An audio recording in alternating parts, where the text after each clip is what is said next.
Hello বন্ধুরা, কেমন আছো সবাই? আমি অনুষ্কা চলে এসেছি একটা নতুন ভ্লগ নিয়ে।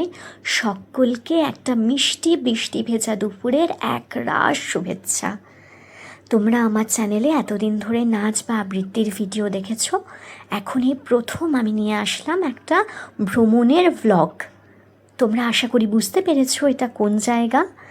হ্যাঁ, ঠিকই ধরেছ, শান্তিনিকেতনের সৃজনী গ্রাম।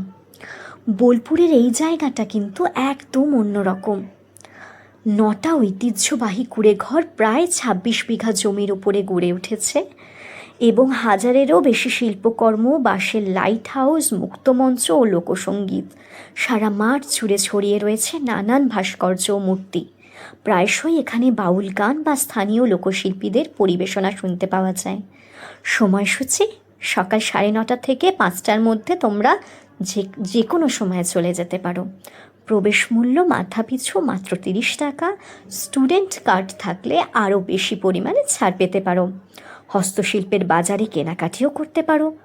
যোগাযোগ শান্তিনিকেতনের বিশ্বভারতী কলাভবন থেকে মাত্র 2 কিলোমিটার।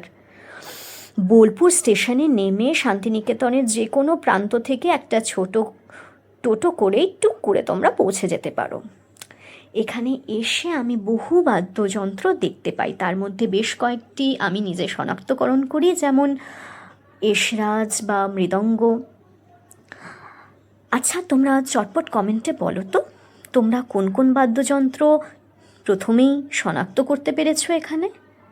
জানো তো, সুর আমাকে ভীষণভাবে টানে সেই ছোট্টর থেকে। সুর, কথা এগুলো আমাকে না একটা অন্য রকমের শান্তি দেয়। আর এই ভিডিওর শেষে আমি দিয়েছি ঠাকুরবাড়ির একটা ছোট্ট ঐতিহ্য, কি জানো? এই মিষ্টি পালকি।